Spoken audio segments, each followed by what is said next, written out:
Well, how many of you have read the book of Philemon before? Or the letter to Philemon? Not too many. And quite understandably, it's a little hard to figure out.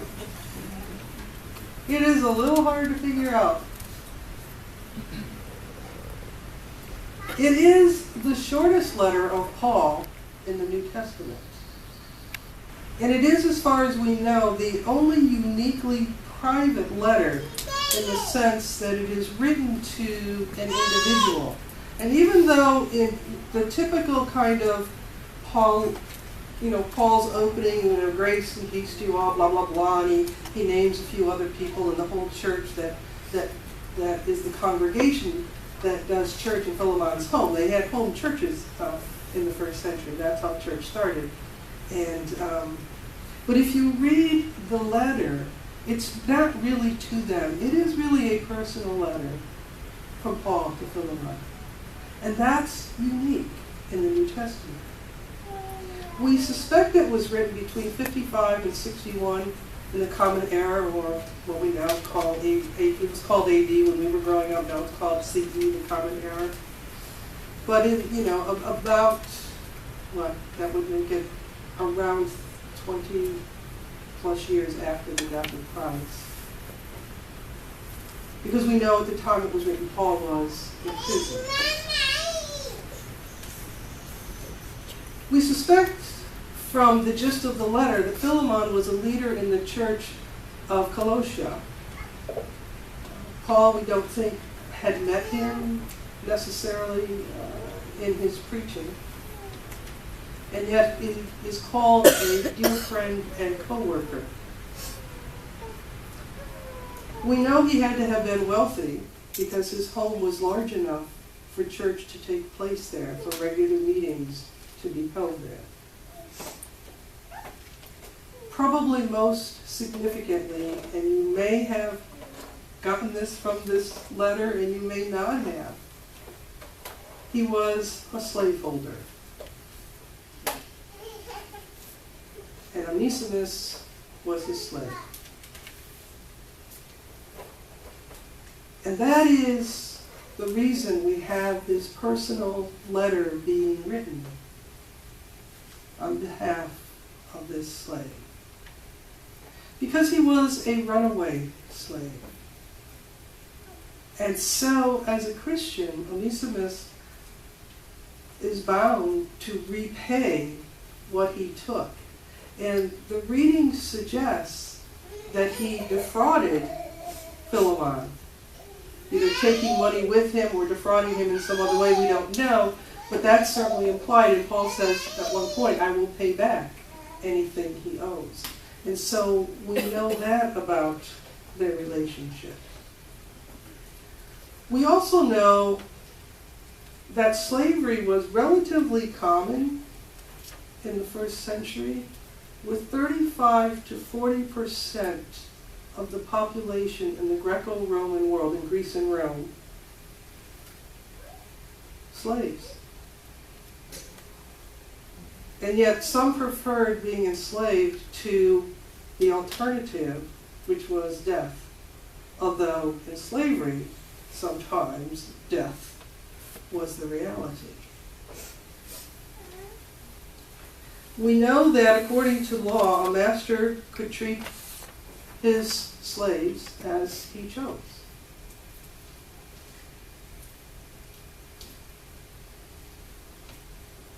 We know that almost anyone at some point could become a slave. We know that they could be expelled from their master's house when they became old or sick. We know of a runaway or escaped slave that when that slave was retaken, he was, or she was, branded on the forehead, maimed, or forced to fight wild beasts. Most significantly, in that world, a master had the right to take the life of a slave. it was a pretty mean time to be a slave. I would go on to say, in any century, it was a mean time to be a slave. And so we have this heartfelt letter from Paul. And some of the Bible commentators think he doesn't go far enough to say, free all your slaves, Philemon, because he doesn't say that. He doesn't even say to Philemon, free Onesimus.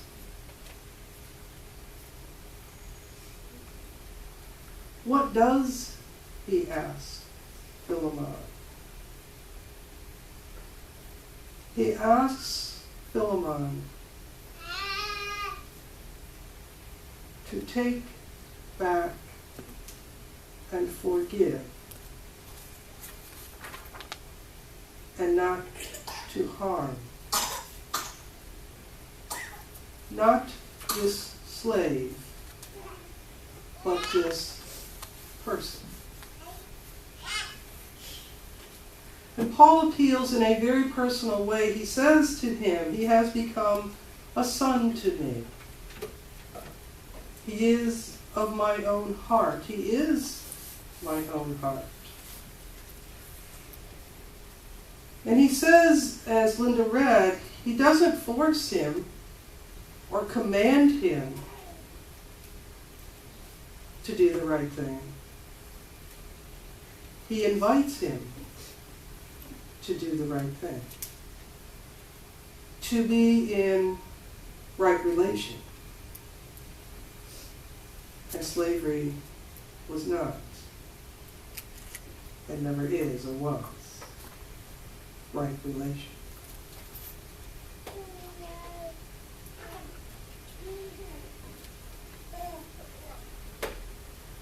Paul sends Onesimus to Philemon with this letter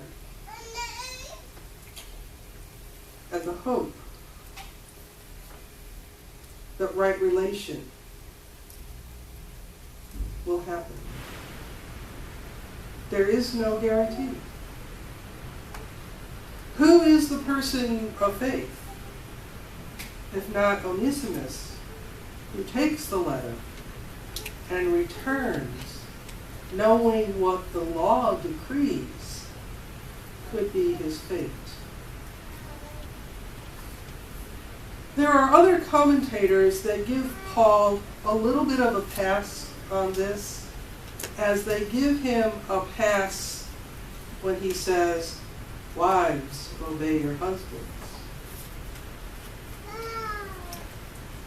In both situations, Paul is addressing first century realities where the master, or the husband and father of children, if it was a home, by law had the right not only to dismiss, not only to harm, but even to kill those under his roof. And so Paul tries to do something different. As a feminist theologian, you can imagine me trying to deal with giving him some grace around that what would probably call the household codes of the first century, and yet in seminary that is indeed what I did. But here, the issue is so big that I think we need to look at what Paul is trying to accomplish in this little tiny letter with the few words he writes, and see how much bigger it is than what it appears. He is sending this letter to the entire church, knowing that because he addresses it to other people, and to the entire household church, that it will be read in public. And so the entire church hears Paul's invitation to forget what was unjustly taken from you, to let it go, to forgive the wrong done,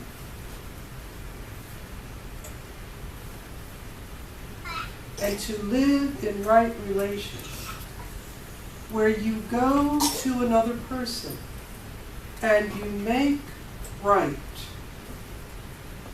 what you made wrong. Clearly, Philemon,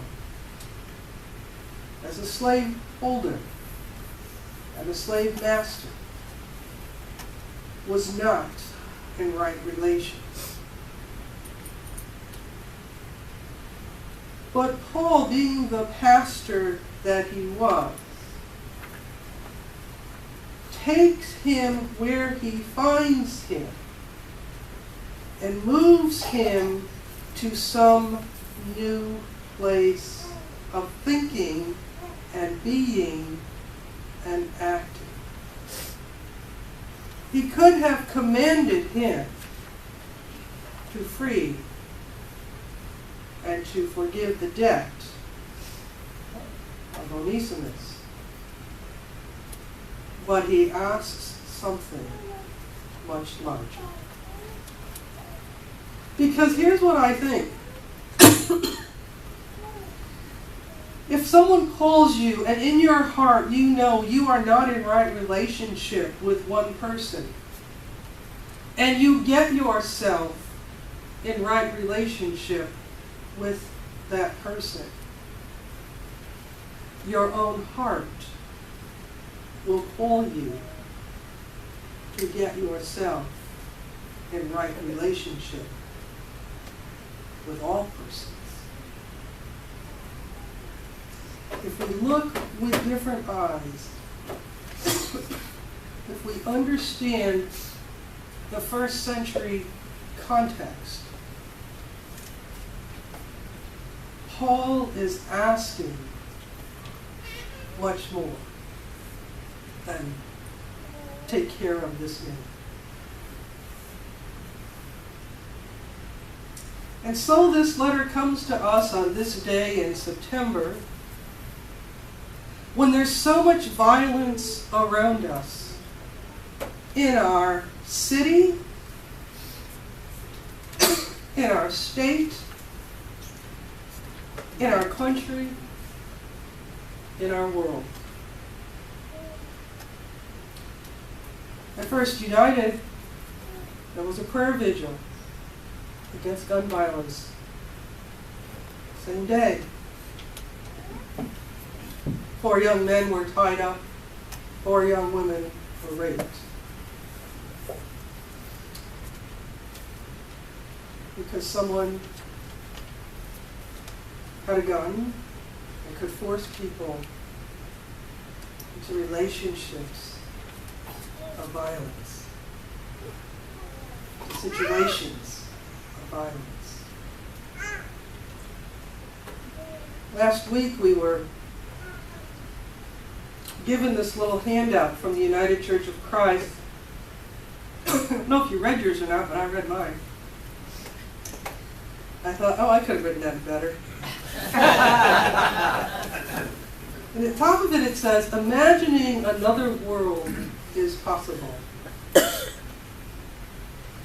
That's what Paul calls Philemon and that entire church too. Imagine another world is possible. A world where relationships are built on mutual respect for one another.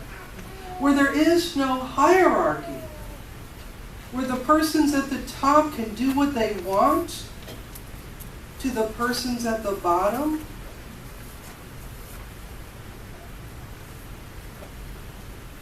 Do we still do that? And the next line reads, imagining a world without violence.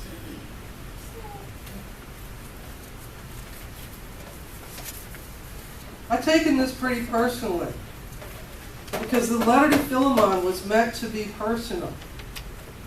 And so in my life, in my heart, these past few days, I thought about the violence in me.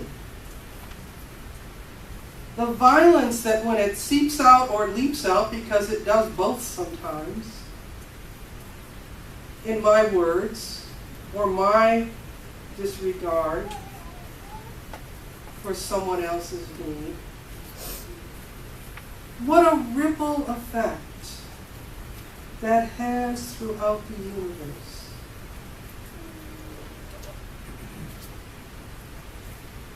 And then I think about how when what seeps out and leaps out from my heart and lips is something else, born of the love of Christ that is the God spark within me. How that ripples through the universe. We had half a loaf of bread that was to be thrown away yesterday. So I heated it in the microwave, and I took it to Mary's favorite fowl, the geese.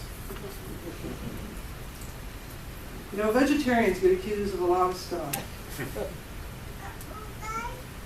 And I remember reading that you have to be really careful about feeding waterfowl or birds in general, because if you give them too much or too big pieces, they'll choke.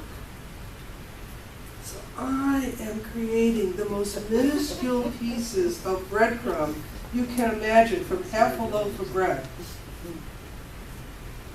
And I threw some to the ducks, and I threw some to the geese, and I threw some in the pond, and the turtles came up and ate